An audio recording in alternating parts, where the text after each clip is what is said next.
Okay, number one is very simply just using the distance formula. You need to memorize this, no cheat sheets. So you subtract the x's, square them, subtract the y's, square them, take the square root of everything. So go ahead and do that and add them together, and the square root of 76 or 74 is approximately 8.6. So that one's D. Okay, number two is just a midpoint formula. Add the two x's, divide by 2, add the two y's, divide by 2. And this one's very simple, 1/2. Use your multiple choice to your advantage. The exam is multiple choice. So this one's a very easy decimal. That's the only one that has 1/2 for x. For number two, obviously these two are supplementary. The ones on the exam, I'll tell you, are a little bit harder than this because they're word problems, but it's the same idea. Two things add together to get 180. So this might say something like, one is 37, the other one is 25 less than a number, or something like that, and you have to come up with the expression. But either way, you add these two together. Looks like you get 112 equals 180, and then subtract the 112 and you will get 68. So number 3 is 68. So subtract the 112, you get the 68. Number 4, similar figures. These are similar, and those two angles are the same, and 18 corresponds with 27 equals, so I went from small to big, so now you go small to big. Hold on, Margot. I had to tell my wife to be a little quieter. Sorry. So she's a little excited because the Buckeyes are winning. All right, 18 times 27. No.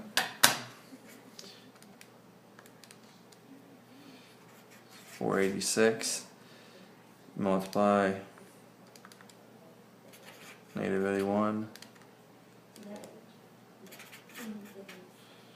No.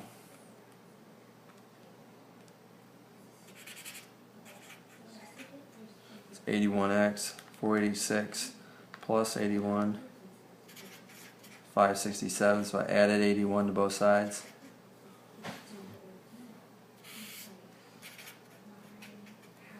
So 567 divided by 81, x equals 7. So the key to this one is setting up your ratio or your proportion correctly and cross multiplying, and when you multiply 27 times these two numbers, it's multiplying the whole quantity. So you have to make sure that you distribute here to get your answer. Alright. Number 5, it's another similar figures problem. I think this one's even easier. You do 20. I'm going small to big again, so 20 corresponds with 32, and then 35 corresponds to 3x plus 20. Again, when we cross multiply, we're going to do 20 times that whole quantity. Now when we do that, we get 60x plus 400 equals 32 times 35 is, I have the answer here, is 1120, and then subtract 400 from both sides. You get 60x equals 720. Divide by 60. Just solving an equation. So that's why I'm going fast. So x equals 12. Okay, number 6, Pythagorean theorem. You're given 2 out of the 3 sides, and find the third. So the hypotenuse is given, so that needs to go last. One of the legs is asked for. So you get x squared equals Subtract 144 from 196. 52. So you take the square root of both sides to get rid of a squared, you square root. So you have the square root of 52. So now, if you're not very good at simplifying, you could get the decimal form of this and then compare it to your answers that are available. But this is not that hard to reduce. This is 4 times 13.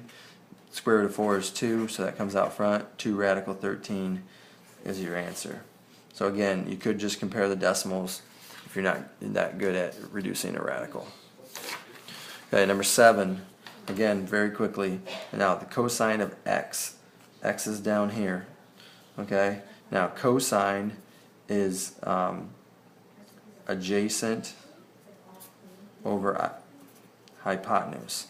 Remember, we have so, ka, toa, right? So adjacent over hypotenuse, adjacent to x. There's two things right next to x, but 28 is the one that's next to it that's not the hypotenuse. So 28 over 35 is our ratio. Now, if you put that in your calculator, 28 divided by 35, you get 0.8. So there's your answer. Now tomorrow it could be just to reduce, it might be, or on the exam, it may be the reduced form left in fraction form. So, you know, you guys are like the ABC button, you know, you might see the answer 4/5 on Wednesday or Thursday. Okay, you're actually taking the exam on Thursday. Alright, number 8. Finding the angle, you're going to need to use SOHCAHTOA here, your trig function. So again, 19 is adjacent to the angle. So we're going to use cosine. Cosine of some unknown angle equals 19 over 23. To find the angle, you have to take inverse cosine of 19 over 23. And when you do that, you get 34. Now you get, it says to the nearest degree, so the nearest whole degree, I think it's like 34.3 that you get. Alright, so my answer is D. Okay, number 9, this is very quick, it goes very fast. The arc is 62, this is an inscribed angle. That's arc is that 62. So we know the relationship between that, it's half of it. So that's 31. And if you think about it, these other ones have no relationship to 62. So, you know, just look at your answers and say, oh, that one's half. If it's half of it, it's probably it. Okay? There's not a whole lot of curveballs here. All right, number 10.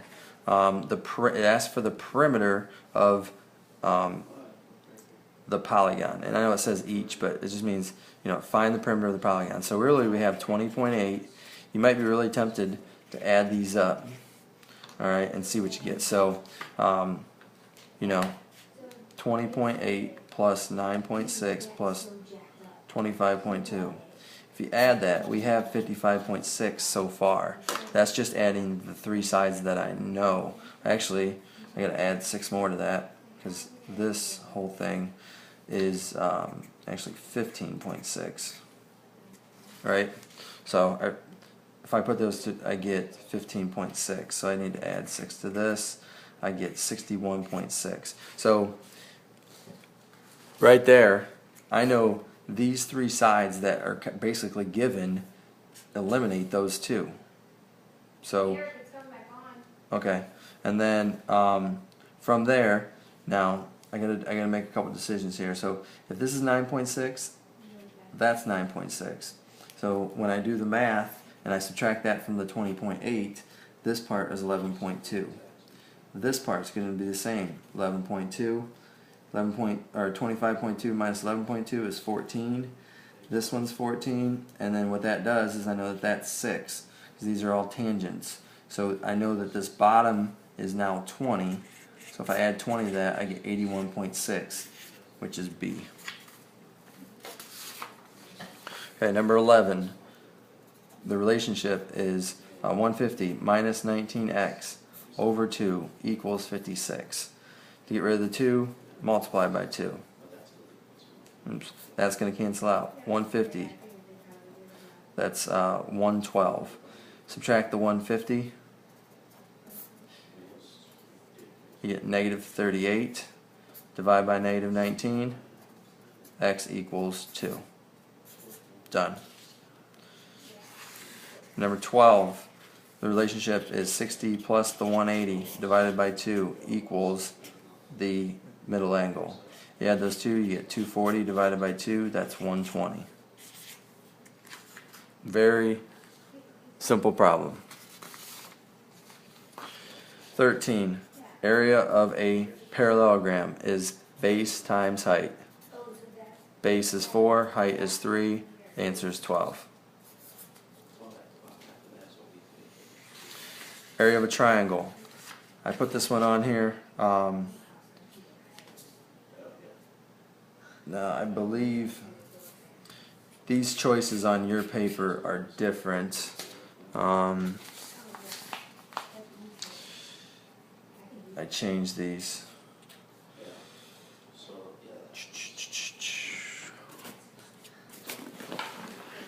Let me see. Hold on 1 second.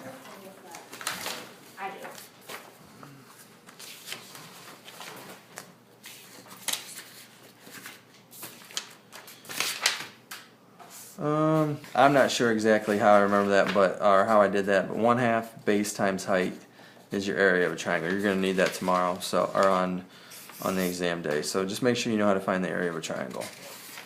Did kind of skip that one. And then number 15, last time, call this a super slide or whatever. Let's say you're at the top of the slide, top of a hill or something. There's your slide. So the slide is 70 feet long.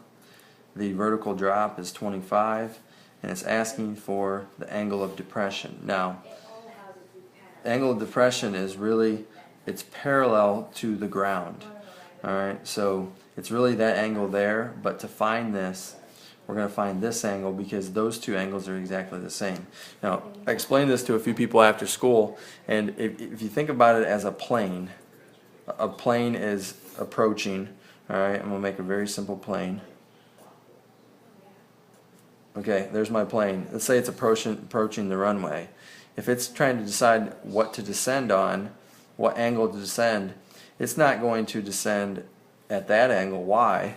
It's going to descend at angle X. Alright, it's going to take itself and it's going to tip, and it's going to descend at a certain angle down that slope, but it has to take this angle here. So anyways, regardless, if I do this, I have sine. If I do inverse sine of 25 over 70, I get inverse sine of 25 over 70, I get 20.9. You know what? I think I made a typo there. So change that to 75. I believe when I made this, I thought that was 75. Yep. So sorry about that. Change that 70 to a 75, and that's supposed to be my answer. So 70 changes to 75. Made a mistake, but you still kind of get the point. You got one more problem of angle of depression. And study this study guide and your other one. Review all the videos on YouTube. Whitmer Math is the channel. Make sure you look over them. There's really no excuse.